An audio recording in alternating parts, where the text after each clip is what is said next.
Okay, hello everyone. So for today's topic, we have anti-differentiation or integration. So another term for anti-differentiation is integration. Okay, so this is differentiation and integration in a nutshell. So looking at the first picture, eto si 1, nung in-applyan ng differentiation, this is a derivative notation, namatay siya. So as we know, as we recall, the derivative of 1 is 0. Ayun, so it's like killing the 1. Kaya nagiging 0 siya pagka in-applyan ng differentiation. Pero when integration is applied to 1, it's like saving it. So, paano nagkakaroon ng salvation yung 1 upon integrating, no? So, tingnan po natin, no? Ano ba yung integrating process, okay? So, let's consider the function capital F of x as 3x squared plus 7x minus 2. Suppose we write its derivative as small f of x.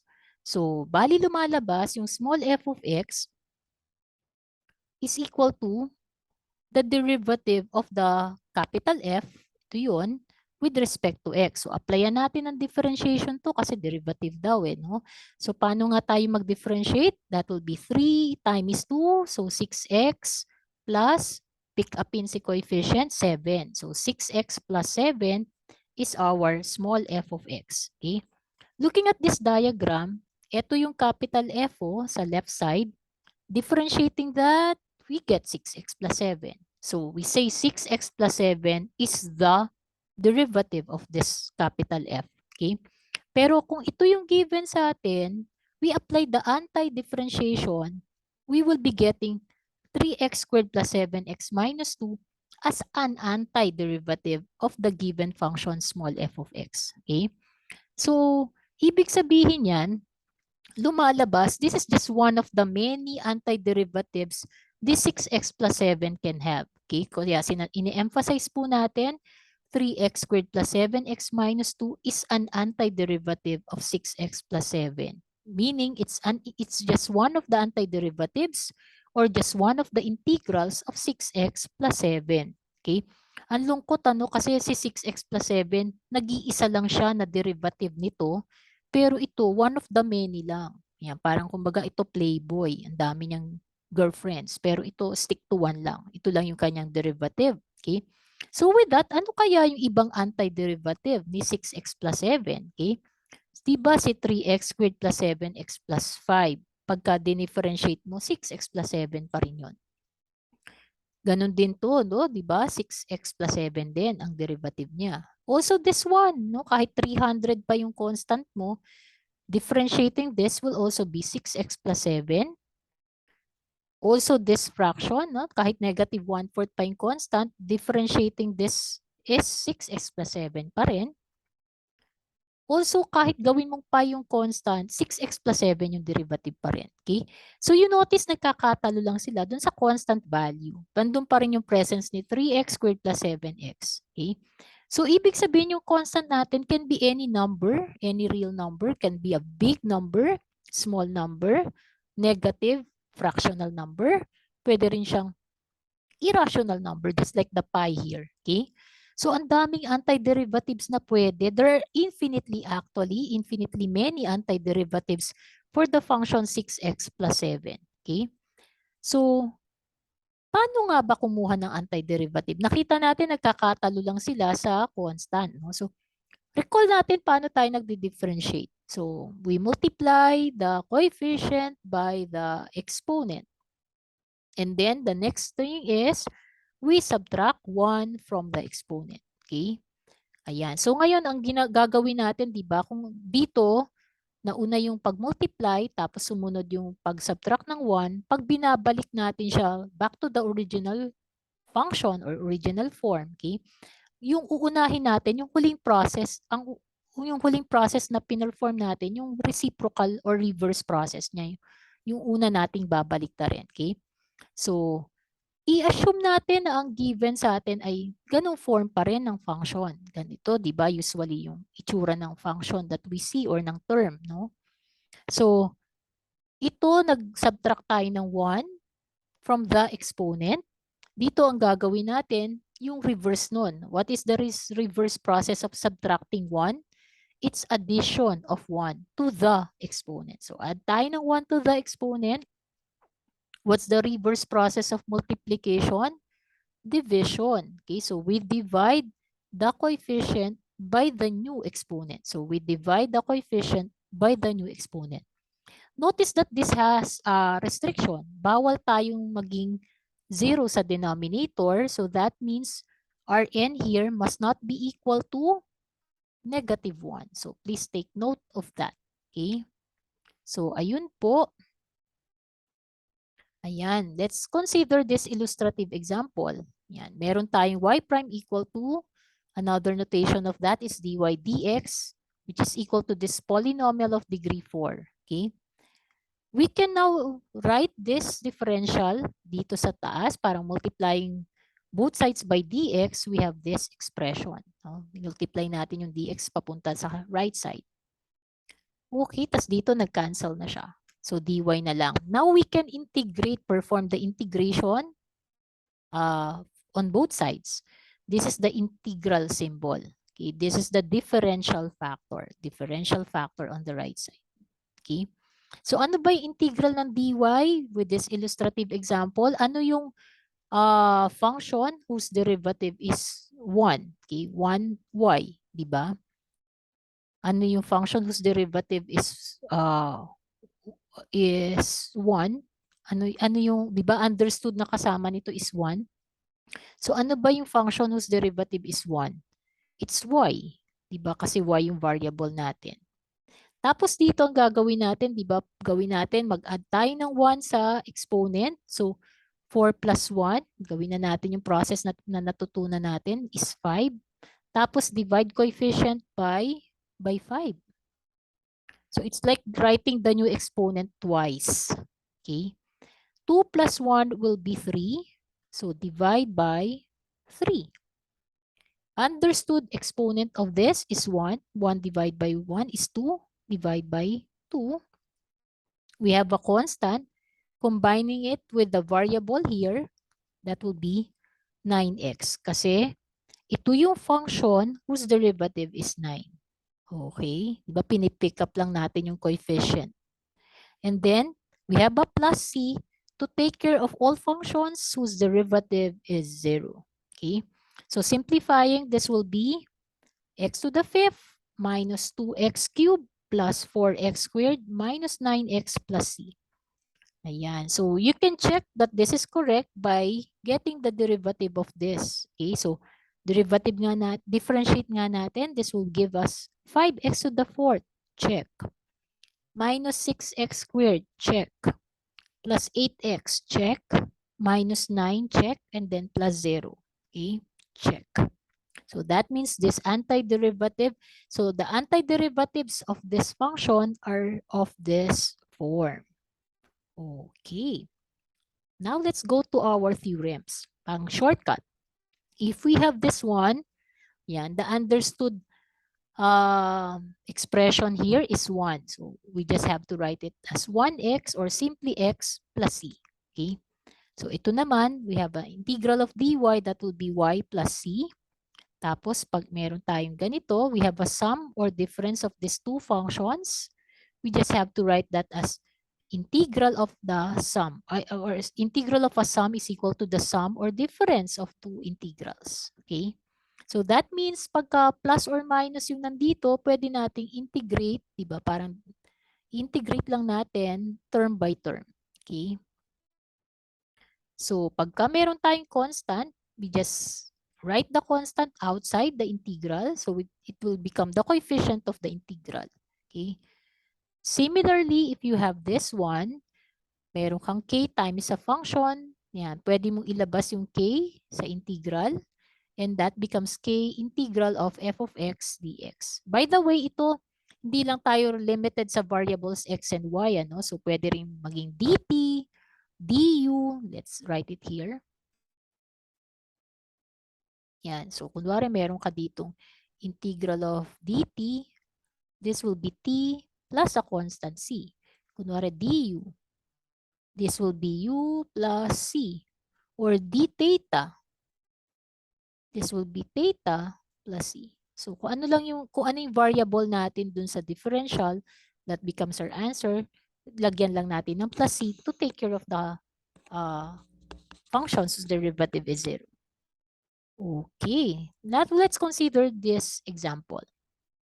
So ang gagawin lang natin ay mag-add tayo ng 1 sa ating exponent. So we have to copy. Ang style natin, kinakopy natin. Excluding the exponent first. Ano? Ayan. So ngayon mag-add na tayo ng 1. Take note, nawawala na tong symbol na to. Together with the differential factor, once we're adding 1 already to our exponent. Okay, so 2 plus 1 is 3 over 3. So understood exponent of this is 1. So 1 plus 1 is 2 over 2. Constant si 5. So attach the variable x. Yan, don't forget to do that. And then you have a plus c. Simplifying, this will give us 3x cubed minus 2x squared plus 5x plus c. So this is our final answer for number 1. Now for number 2, gagawin natin ay ganun pa rin, mag-add tayo ng 1 to the exponent. So let's write it as 12y plus 2y minus 1. Okay? So 3 plus 1 gives us 4 over 4. Understood exponent is 1. 1 plus 1 is 2 over 2. Constant, lagay si variable. And then we have a plus c. Okay, so this will give us 3y to the 4th plus 1, y squared minus y plus c. So that becomes our final answer for number 2. Let's have number 3. Ayan. This time we have a product. Wala tayong integral product. Wala tayong product rule for integral unlike sa differentiation. So what we do with this product is to perform first the multiplication. Yan. So gamit tayo ng FOIL method, that will become, yan, take note, nandun pa rin yung symbol natin kasi magmumultiply muna tayo. No? We are not yet applying the integration process. So that will be 6x squared. Okay. This is 4x. This is negative 15. So that makes it negative 11x. Tapos last term will be negative 10. Then we have a dx here. Okay. So mag-add tayo ng 1. This is 6x cubed over 3 minus 11x squared over 2. Yan. Parang isipin natin, twice natin sinusulat yung bagong exponent. Minus 10x. Yan. Plus c. Okay, so masisimplify lang this part, no? So that the final answer is 2x cubed minus 11x squared over 2 minus 10x plus c. Let's leave it that way. Now let's move on to number 4. Ayan, this time we're given with the quotient. So ang gagawin natin, wala pa rin tayong quotient rule for integration. So what we do is express this as a sum or difference of 2 or more terms. Okay? So gagawin natin yun by separating this into 3 similar fractions. Diba? Ganun naman, ano? Pwedeng gawin yan. So that will be 15x squared. Pine-perform na natin yung law of exponent at the same time. So second fraction will be 5x na lang. Okay. And the last fraction will be minus 2. Magka-cancel yung x. Andun pa rin yung integral symbol kasi yan, nag-division lang muna tayo. It's like performing division by x. Okay? So this one will be 15x cubed over 3 plus 5x squared over 2 minus 2x plus a c. Okay, so ito lang yung masisimplify. That will be 5x cubed plus 5 halves x squared minus 2x plus c for our final answer in number 4. Okay, now let's move on to number 5. Ayan. This is easier kasi ang kailangan lang natin is to make the exponent of this more obvious. Okay, so we will be writing that as integral of 4x cubed minus 8x being raised to 1/2. Then we have a dx there. Okay.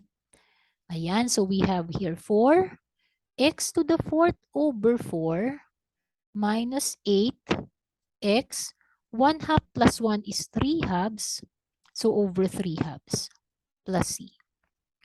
Yan. So simplifying our answer, this will give us x to the 4th minus 8 times the reciprocal, that will be 16 over 3.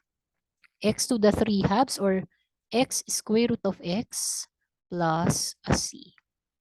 Ayan. So that's it for our final answer.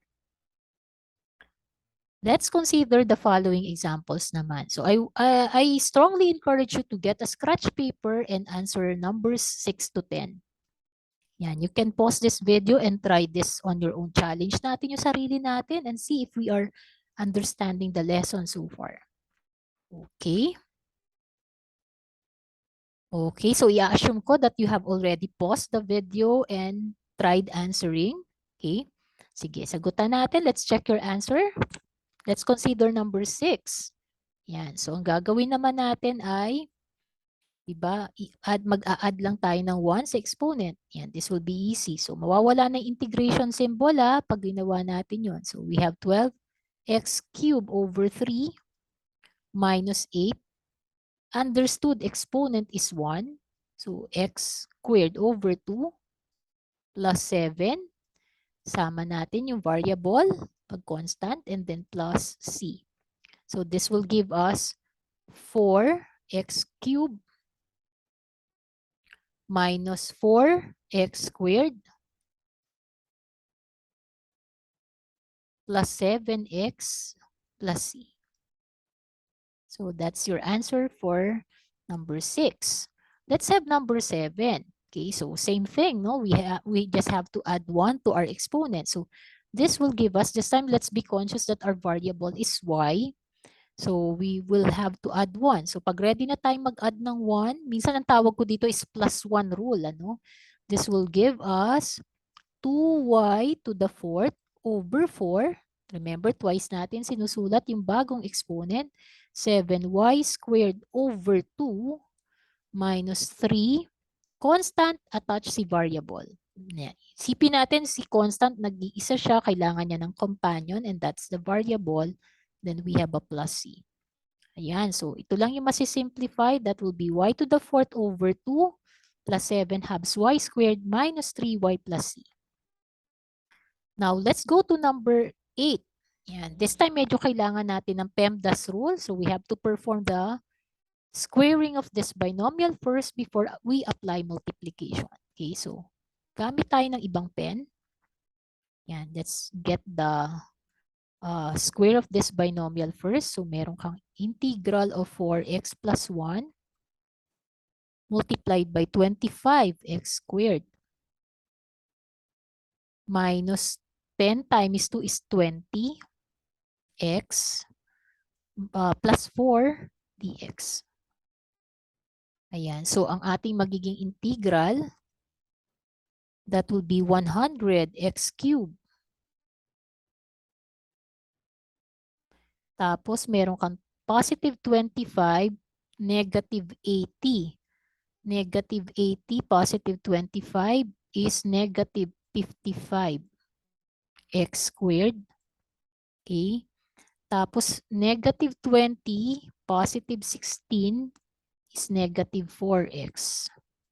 Last term will be positive 4. Ayan, so we are ready to integrate. Mag-ready na tayo mag-plus 1, no? So, plus 1 rule, ang tawag ko nga doon. Parang simple power rule. Okay? Dami tayo ng yellow. So, that will give us 100 x to the 4th over 4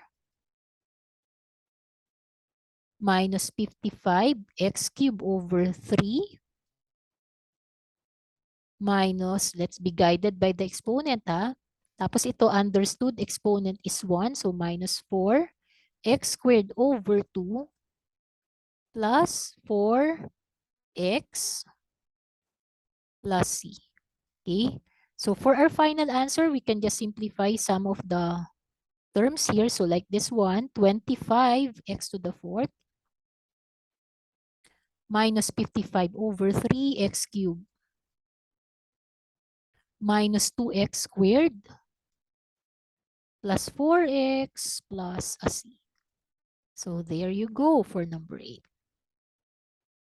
Let's now consider number 9. Ayan. So sa number 9, katulad ng ginawa natin do sa isa sa mga previous numbers, we will perform division by x squared first. No? So dividing this by x squared, kasama yung 3 divide this by x squared, divide this by x squared. Okay? So what we'll have is integral of 18x plus 6 minus 2 x raised to negative 2. So for the last term, I want to make the exponent obvious. Okay, so inakyat ko yung x term sa taas or x factor sa taas with the negative exponent. Okay, dx. Okay, so this will become 18x squared over 2 plus 6 constant, tapos kailangan niya ng companion, si variable, minus 2. Negative 2 plus 1 is negative 1 over negative 1 plus c. So simplifying, this gives us 9x squared plus 6x. Last term or second to the last term will be plus 2 over x plus c. Okay, so there you go for our final answer in number 9. Okay, let's have number 10. Ayan. So katulad ng isang number din na may radical, we will express this as an x with a raised to a fraction. Okay? So this will become integral. Doon pa rin yung symbol, 5x cubed minus 3. Si 3 nasa labas, no? Hindi siya kasama sa nire-raise sa power na 1/3 dx. Okay, so we're ready to perform the integration. So mawawala na yung integral symbol, 5x to the fourth over 4 minus 3. 1/3 plus 1 is 4/3. Divide by 4/3 or times the reciprocal 3 over 4. May reciprocal na lang natin instead na over 4/3 plus a c. Okay? So pwede i-combine kasi pareho silang over 4. That will be 5x to the fourth minus 9x to the 4/3 all over 4 plus c. Okay, so that's it for number 10. So with those examples, I hope you are now ready for our time for questions. Let's see. Try natin si question number 1. Okay, what is the integral of this?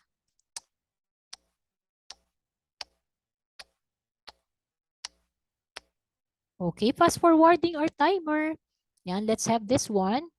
So we have 8/9 x to the 4 over 4 minus, we have 3/2 x cubed over 3.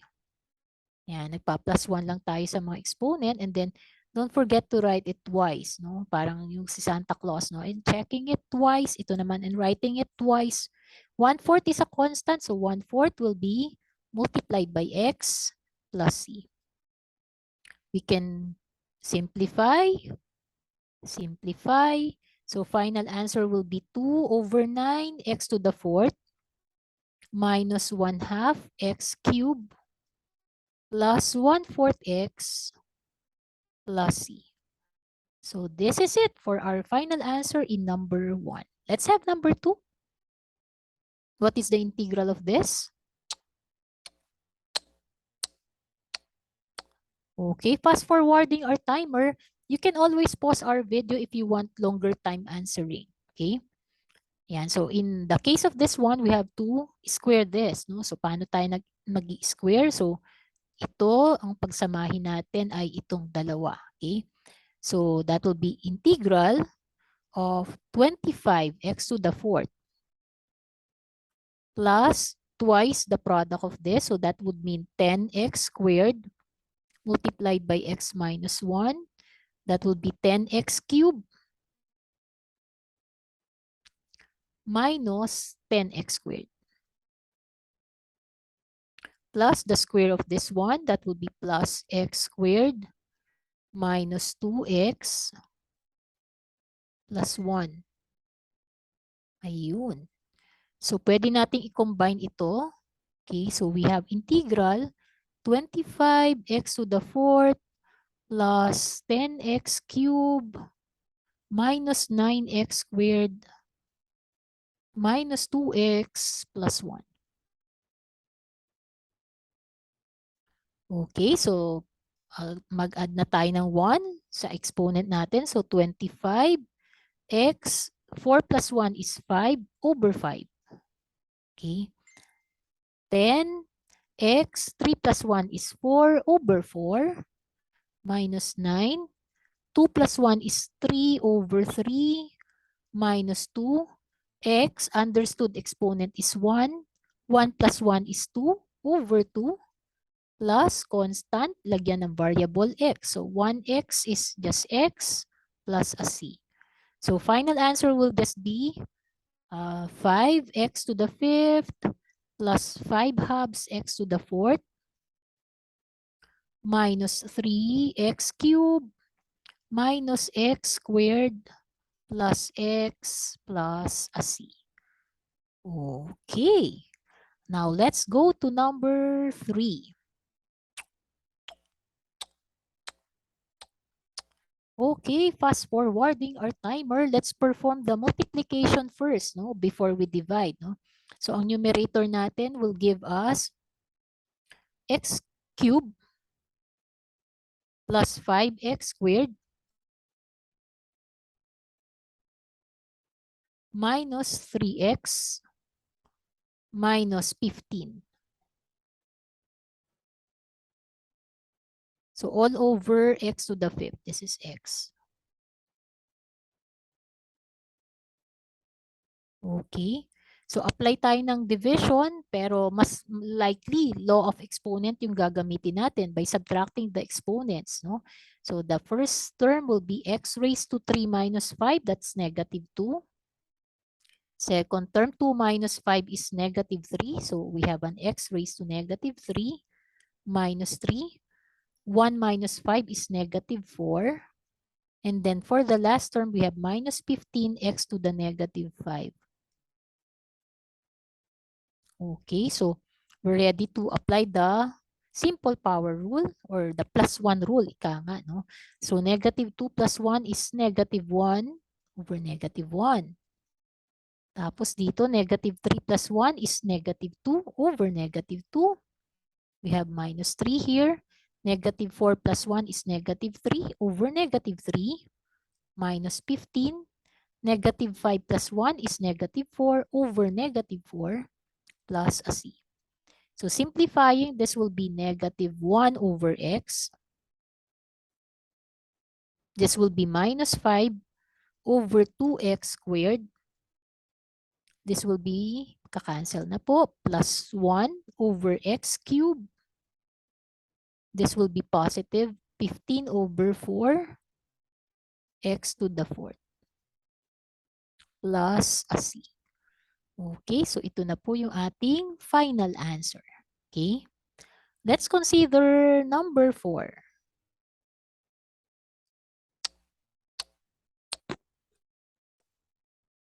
Okay, fast forwarding our timer. Yeah, notice that you cannot just perform the x to the fourth over x, no? So we have to perform division, no, of the entire polynomial. We cannot do it term by term anymore. The entire polynomial by x plus 2. Yan. So by factor theorem, you notice that x plus 2, or you will realize that x plus 2 is a factor of that polynomial. Okay? So perform tayo ng synthetic division. Copy natin yung coefficients, no? So dito na lang sa side, we have 1, 2, 1, negative 5, negative 14. Tapos dito sa gilid, we have negative 2 coming from x minus negative 2. This can be expressed as x minus negative 2. Okay, so synthetic division. Recall our synthetic division. Bring down the 1. 1 times negative 2 is negative 2. Add them, we have 0. Multiply, 0. Add 1. 1 times negative 2 is negative 2. Adding this, we have negative 7. Multiply, that would be positive 14. And so this is 0. We have a 0 remainder, emphasizing that x plus 2 is indeed a factor of this polynomial. Okay, so this is 1 degree less. This is the quotient, no, which is 1 degree less than 4. So that will be coming from 1x cubed plus 0x squared plus x minus 7. And then let's write it here. The quotient upon division is x cubed plus 0x squared. So doon na tayo sa plus x minus 7 dx. Akalain mo, no, ito ay ganito lang pala. Okay? So the answer will just give us x to the 4th over 4 plus x squared over 2 minus 7x plus a c. So that's it for our final answer in number 4. Saya. Okay. Yay! So with that, I hope you got 4 out of 4 in the set of exercises. So to end our presentation, when you struggle with the math concept and conquer it, it will make you free. You don't have to be afraid of it anymore. So ayun, I hope you learned a lot from this basic topics on or basic concepts on anti-differentiation. Have a good day. God bless you.